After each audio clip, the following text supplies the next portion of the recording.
Anda bersama kami di Kompas Petang bersama saya Cindy Sistiaren dan juga Riko Anggara, Saudara. Tim gabungan pencari fakta mengungkap temuan dugaan keterlibatan aparat atas penembakan pendeta Yeremia Zanambani di Papua.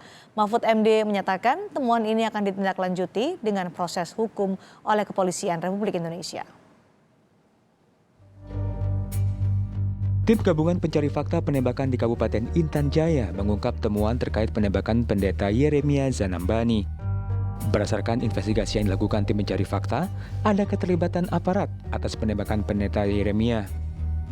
Menko Polhukam Mahfud MD menyatakan hasil temuan TGPF ini selanjutnya akan ditindaklanjuti Polri untuk melakukan proses hukum. Informasi dan fakta-fakta yang didapatkan tim di lapangan menunjukkan dugaan keterlibatan oknum aparat, meskipun ada juga kemungkinan dilakukan oleh pihak ketiga. Yang berikutnya, untuk selanjutnya, pemerintah akan menyelesaikan kasus ini sesuai dengan hukum yang berlaku, baik hukum pidana maupun hukum administrasi negara. Sepanjang pengusutan sejumlah kasus penembakan di Intan Jaya, Papua, TGPF telah berupaya menggali informasi baik kepada korban maupun pihak lain. Bahkan dalam proses investigasi yang dilakukan, rombongan TGPF sempat mendapatkan serangan penembakan dari kelompok bersenjata. Tim Liputan Kompas TV. Sejauh apa keterlibatan aparat atas penembakan pendeta di Papua dan fakta-fakta apa saja yang berhasil diungkap tim pencari fakta? Kami akan membahasnya bersama Ketua Gereja Kemah Injil Indonesia Daniel Ronda dan nanti juga akan bergabung bersama kami Ketua TGPF Penembakan Intan Jaya Benny Mamoto. Saya akan menyapa Pak Daniel. Selamat sore Pak Daniel. Selamat sore Cindy. Baik, Pak Daniel sudah mendengar apa hasil temuan-temuan TGPF yang disampaikan kepada Menko Polhukam? Sudah sampai ke Pak Daniel? Sudah, saya sedang menonton press conference yang dilakukan oleh beliau dan juga berita yang ada di media online. Apa kemudian tanggapan dari Gereja Kemah Injil Indonesia terkait dengan penembakan pendeta Yeremia dari hasil temuan tim pencari fakta di Papua? Sebagai pimpinan pusat Gereja Kemah Injil, kami tentu memberikan apresiasi kepada tim TGPF yang telah bekerja dengan begitu keras dan mempertaruhkan nyawa mereka di tengah situasi yang sangat sulit dan berat. Ya. Tentu kami berharap temuan ini akan ditindaklanjuti oleh pemerintah secara serius karena hal ini menjadi suatu bukti bahwa pemerintah serius dan saya juga percaya bahwa momen ini momen di mana pemerintahan Bapak Jokowi tentu akan mendapat kredibilitas yang lebih luar biasa lagi. Tadi disampaikan oleh Pak Mahfud MD bahwa ada dugaan keterlibatan aparat, kemungkinan juga ada keterlibatan pihak ketiga. Kalau dari Pak Daniel, dari Gereja Kemah Injil Indonesia, apakah punya informasi yang sama dengan tadi yang diumumkan oleh Pak Mahfud MD atau ada yang berbeda? Saya rasa memang kami melihat hal itu bahasa komunikasi kita di Timur menyampaikan hal seperti itu, tetapi kami dari pihak gereja karena dia adalah pendeta kami, pendeta yang sangat disegani dan dihormati di antara suku Moni di Papua, tentu kami sudah bertanya dan mendapatkan informasi yang sangat lengkap dan akurat bahwa itu diduga dilakukan oleh oknum aparat. Jadi itu informasi yang didapatkan oleh Pak Daniel ya? Benar. Oke.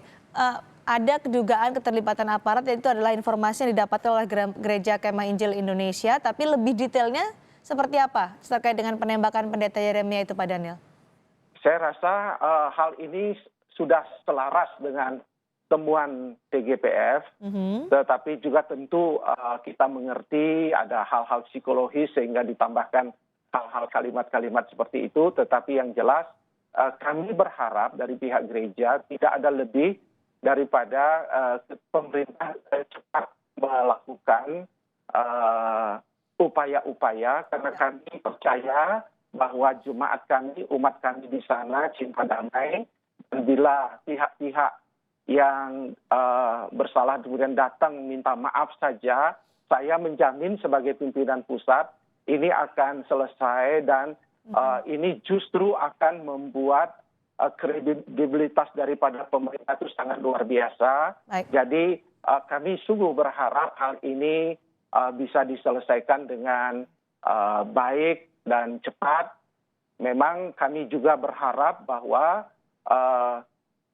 umat kami dilindungi di sana, dijaga, jangan sampai dengan hasil pengumuman ini lalu terjadi hal-hal ekses-ekses yang tidak diharapkan. Jadi kami sungguh mengharapkan pemerintah dengan hasil PGPR yang begitu yang kami sambut ditindaklanjuti dengan baik. Terutama juga kami bermohon agar posko Ramil yang ada di tanah gereja saat ini di Hitadipa agar dapat segera pindah ke lokasi yang sudah disediakan oleh pemerintah, sehingga umat Tuhan tidak merasa bahwa itu tanah di mana kami menyembah dan kami melakukan aktivitas keagamaan itu dikuasai atau dalam tanda petik istilahnya, karena di situ tinggal tentara saat ini. Itulah yang kami mohonkan dari pemerintah. Jadi hanya dipindah saja ya Pak, bukan untuk ditarik dari wilayah di Intan Jaya, begitu? Ya, kami minta dipindahkan, lalu tentu ini menjadi suatu evaluasi bagi kami, karena kami sudah cukup lama melakukan keluhan-keluhan, komplain dan laporan-laporan terhadap situasi di mana operasi-operasi militer yang dilakukan tidak akhirnya terimbas kepada rakyat dan umat kami. Tentu kami mengerti bahwa operasi terhadap kelompok bersenjata atau OPM ini tentu adalah situasi yang di luar ranah kami sebagai gereja. Tetapi gereja hanya berbicara tentang kebenaran, keadilan, kemanusiaan, dan perlindungan terhadap apalagi tokoh Tuhan ini sangat krusial. Ya, Pak Daniel, jadi apa yang menjadi komplain atau keberatan dari gereja dan juga umat di sana terkait dengan keberadaan aparat TNI di sekitar lokasi gereja? Komplainnya seperti apa? Karena itu menjadi trauma. Trauma yang saya sendiri sebagai pimpinan pusat setiap saat dan sudah berpuluh-puluh tahun masuk ke pedalaman-pedalaman di Papua, dan kami sudah hidup bersama mereka dan kami merasakan traumatik itu terhadap tentara, dan inilah momen evaluasi, inilah momen untuk kita melakukan bagaimana memilah mana warga gereja, mana umat, mana rakyat, dan mana kelompok bersenjata. Ini harus dievaluasi secara menyeluruh, karena umat kami bukan hanya di Intan Jaya yang mengalami penderitaan, termasuk di Mapenduma, misalnya gereja Kristen, gereja Kemah Injil Moria di Mapenduma dijadikan markas tentara. Itu sungguh sesuatu yang sangat traumatik bagi rakyat. Dan ini pernah kami lakukan keberatan itu beberapa tahun lalu. Dan sekarang kami senang dengan momen ini dijadikan momen yang baik untuk melakukan evaluasi terhadap apa yang terjadi di Papua. Pak Daniel, apa yang membuat umat di sana dan juga umat gereja trauma sebenarnya? Apakah sikap atau perlakuan atau apa yang membuat mereka akhirnya trauma hingga memohon kepada pemerintah untuk dipindahkanlah di tempat yang paling tidak terlalu dekat dengan gereja?